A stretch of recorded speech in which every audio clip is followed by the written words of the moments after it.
For example, if you say I have a account in bank, then your account may be a savings account, or it could be a fixed deposit account, or it could be a current account. But all the savings, fixed deposit and current account comes under the category of account. Okay. Another example is, if you say that I have two kids, then both the kids may be male, or both the kids may be female, or one could be male or one could be female. So here you are showing some special relationship, that is parent and child relationship. If you say that I have a computer,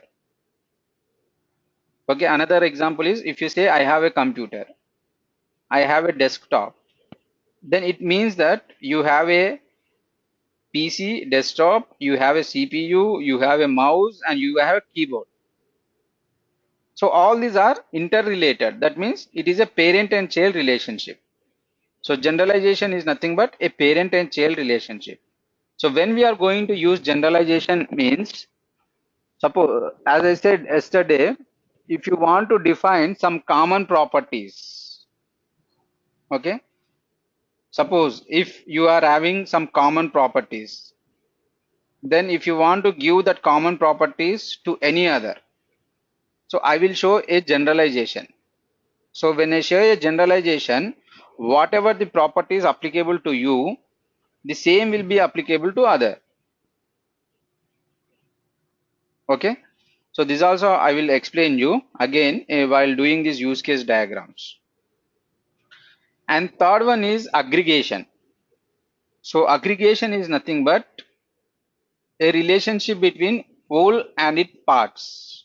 I am talking about whole, WHOLE, whole and its parts, wherein if the whole dies, the parts remain to continue. Okay, and it is represented by a line and a empty diamond. So this is a symbol for aggregation, a line and a empty diamond.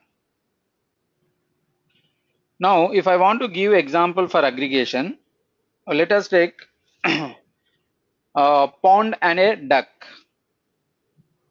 Okay, so what happens if there is no water in the pond?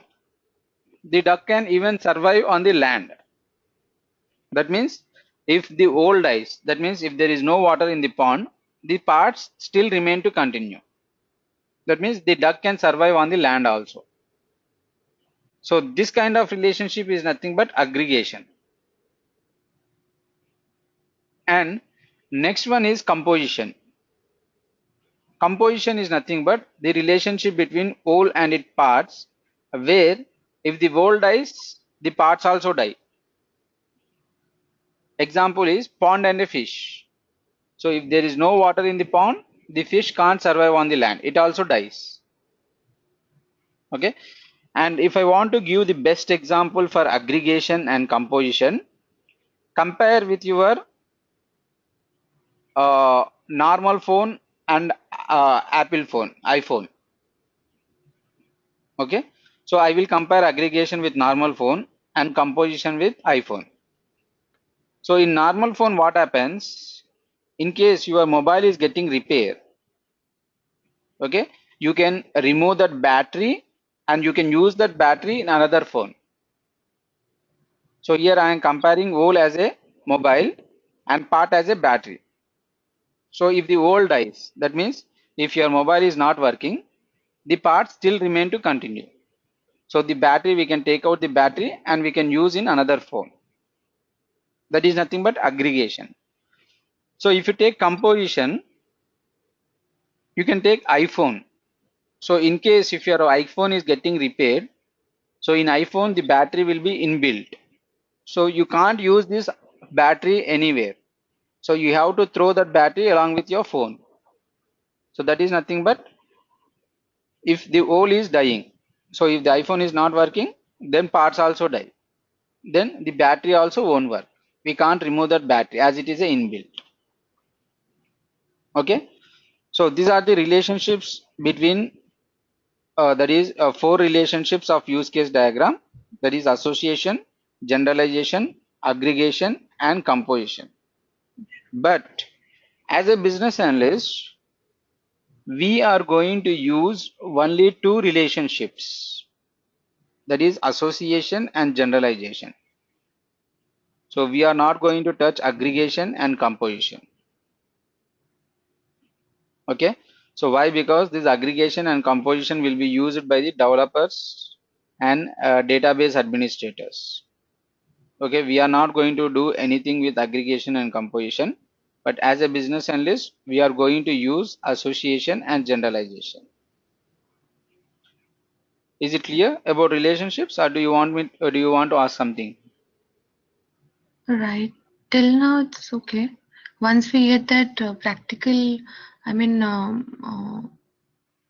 pictorial presentation, then only we'll understand exactly. Yeah, yeah. And this is, yeah.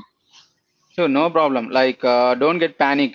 If you just No. listen, you will feel that what is this? Everything is new to you. So you will feel that okay, whether this subject is very hard like that. So nothing is hard. I am going to make it easy, and I will be explaining you the simple steps how to draw use case diagrams.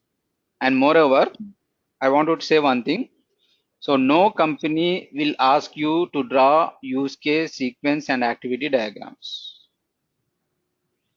So Okay. 99% of the companies won't ask you to draw use case diagrams, UML diagrams. Why? Because these are very time consuming.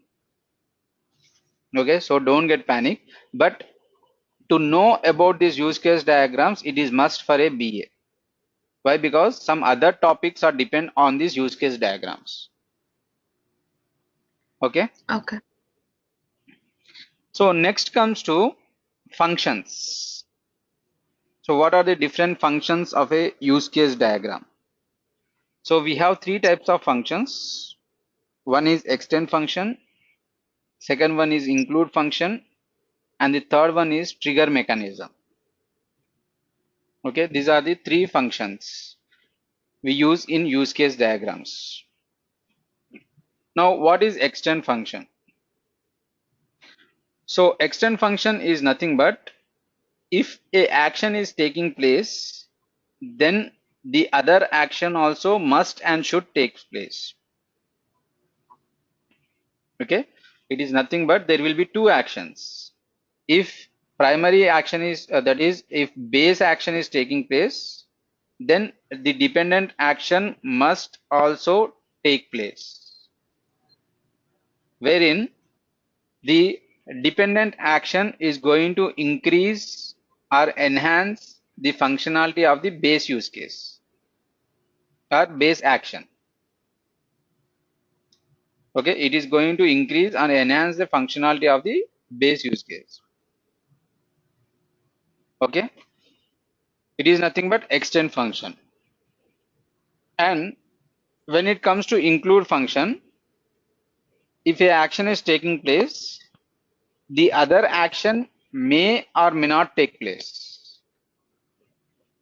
Okay, so in extend function, the that is the dependent action will be depending on the base use case,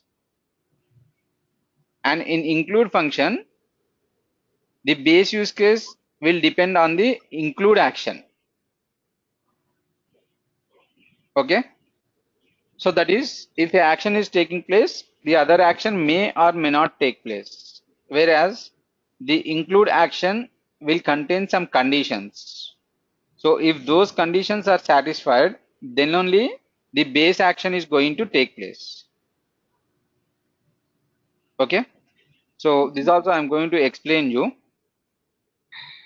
And next one is trigger mechanism. So trigger mechanism is nothing but if a action is taking automatically without any manual intervention, then we will say that as a trigger mechanism. For example, alarm clock, scheduler timings, intervals. Okay, all these are primary actors. So these are nothing but they are going to function with the help of trigger mechanism. So I will give you one example for trigger mechanism. Now, I guess you people are having a bank account, and you may register. You would have registered your mobile number and email ID with the bank account. Okay. So every month, what happens? Every month, let us assume on 5th. So every month 5th, you may be getting your bank statement on your email ID. Okay. So whatever the transactions you have done for that particular month, so you will be getting that statement every month on 5th. So do you think that on every month 5th, a bank employee will be sitting and he will be sending all the emails to the all the customers? So it won't happen like that. So in this system, there will be a function called as trigger mechanism.